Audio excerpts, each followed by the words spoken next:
वनवास पूरा करके जब पांडव लौटे तो धृतराष्ट्र ने उन्हें खांडवप्रस्थ दिया, एक निर्जन क्षेत्र जहां सर्प और वृक्षों के अलावा कुछ न था। लेकिन अर्जुन और श्री कृष्ण ने मिलकर इसे इंद्रप्रस्थ बनाया, एक ऐसा नगर जो देवताओं से भी सुंदर था। राजमहल चमकता था, मार्ग मणियों से जड़े थे और सभा में न्याय की ध्वनि गूंजती थी। मायासुर ने अर्जुन के कहने पर एक अद्भुत सभागृह बनाया जिसमें जल और भूमि का भेद न पहचाना जा सके। युधिष्ठिर ने धर्मराज के रूप में राज्य चलाया। प्रजा सुखी थी, सब कुछ संतुलित था। लेकिन हस्तिनापुर के महल में बैठा दुर्योधन यह सब नहीं देख पा रहा था।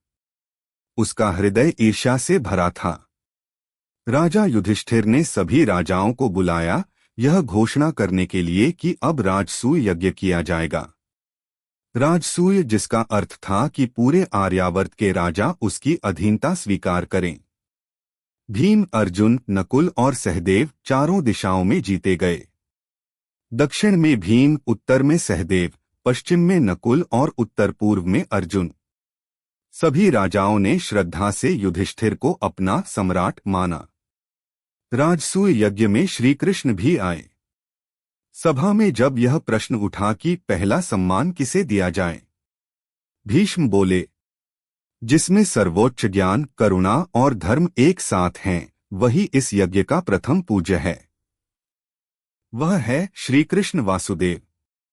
सबने हर्ष से जयघोष किया, पर शिशुपाल ने विरोध किया। कृष्ण कोई देव नहीं, वह तो गोपों के बीच पला एक साधारण मनुष्य है। कृष्ण ने कहा, शिशुपाल, तुम्हें 100 अपराध तक क्षमा मिलेगी, उसके बाद मैं तुम्हें नहीं छोड़ूंगा। शिशुपाल ने अपशब्दों की वर्षा कर दी और जब उसने 100वां अपराध पूरा किया, कृष्ण ने सुदर्शन चक्र उठा लिया। क्षण भर में शिशुपाल का सिर अलग हो गया। सभा में मौन छा गया। सबने देखा जैसे धर्म ने अधर्म का अंत कर दिया हो। राजसूय यज्ञ पूर्ण हुआ। सभी राजा लौट गए। इंद्रप्रस्थ की ख्याति चारों दिशाओं में फैल गई। कुछ दिन बाद दुर्योधन और शकुनी इंद्रप्रस्थ आए। उन्होंने मायासभा देखी, पारदर्शी फर्श, जल में प्रतिबिंब, मणियों की दीवारें। दुर्योधन चलते चलते एक स्थान पर रुके। उन्हें लगा भूमि है, पर वह जल था। वह अचानक गिर पड़े। सभा में सब हंस पड़े। द्रौपदी की हंसी सबसे तीखी थी। उसने व्यंग्य में कहा, अंधे का पुत्र अंधा ही रहता है। यह वाक्य दुर्योधन के हृदय में तीर बनकर धंस गया। उसकी आंखों में अपमान की ज्वाला जल उठी। वह बाहर निकला, पर भीतर प्रतिज्ञा गूंज रही थी, मैं इस हंसी का बदला लूंगा। द्रौपदी को उसी सभा में झुकाऊंगा। हस्तिनापुर लौटकर दुर्योधन व्याकुल था। उसने अपने मामा शकुनी को बुलाया। शकुनी जुए का उस्ताद, छल का जनक। उसने कहा, राज्य से उन्हें हराना कठिन है, परंतु पासे से हर कोई हारता है। धर्मराज भी। दुर्योधन ने धृतराष्ट्र को मनाया, पिता, एक बार युधिष्ठिर को पासे के खेल में बुलाओ। यह केवल खेल होगा, युद्ध नहीं।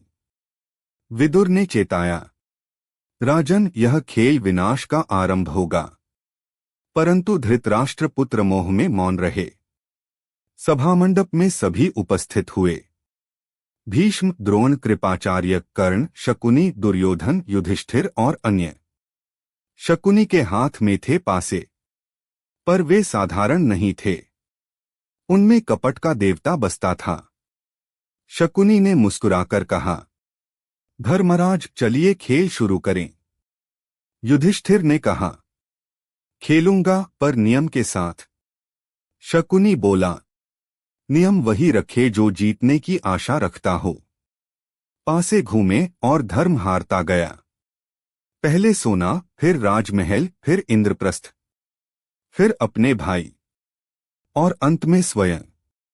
सभा में मौन छा गया। शकुनी ने फिर कहा, अब क्या दाव लगाते हो धर्मराज? युधिष्ठिर ने कांपते स्वर में कहा। मेरे पास अब केवल एक ही वस्तु शेष है, द्रौपदी। पासे घूमे और फिर वही परिणाम। द्रौपदी हार गई। दुर्योधन ने दासी भेजी।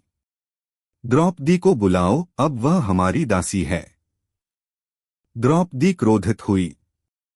मैं सभामंडप में दासी बनकर नहीं आऊंगी। क्या कोई मुझे पहले यह बताएगा कि जिसने मुझे दांव पर लगाया वह स्वयं स्वतंत्र था भी या नहीं? सभा मौन। भीष्म भी उत्तर नहीं दे सके, क्योंकि धर्मराज बंधन में थे। अंततः दुशासन गया और द्रौपदी को बाल पकड़कर सभा में घसीट लाया। वह रो रही थी, पर उसकी आंखों में ज्वाला थी।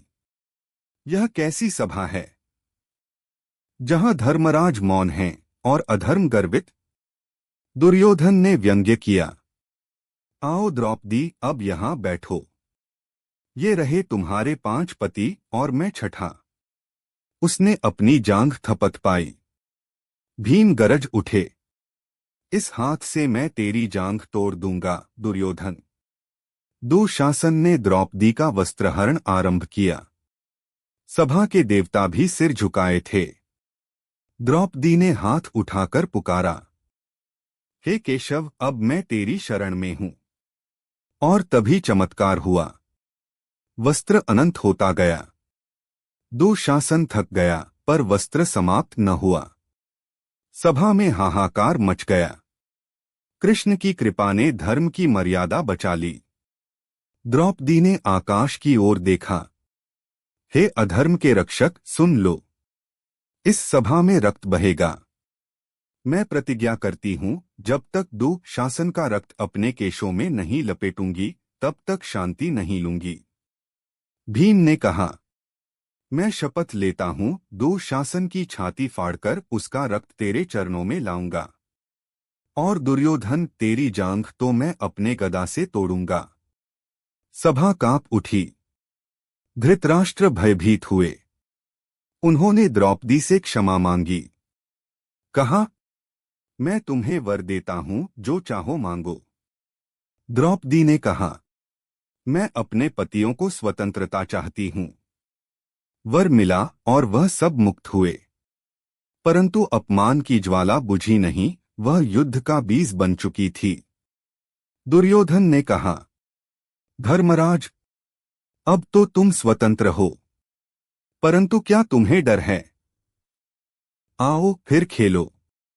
भीष्म ने विरोध किया, पर धृतराष्ट्र मौन रहे।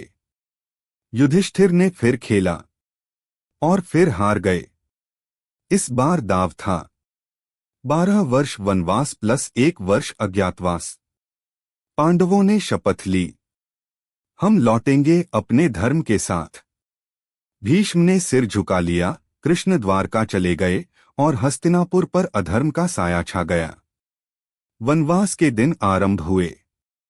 राजसी जीवन से दूर अब पांडवों ने जंगलों में तपस्या की। ऋषिमुनियों से धर्म की बातें सीखीं। द्रौपदी का हृदय अब भी अपमान की आग से जल रहा था। भीम शब्दों को गिनता, अर्जुन तप करता, युधिष्ठिर मौन में डूबा था। वन में उन्होंने अनेक अद्भुत घटनाएं देखीं। यक्ष के प्रश्न, मार्कंडेय ऋषि का उपदेश और कृष्ण के संदेश।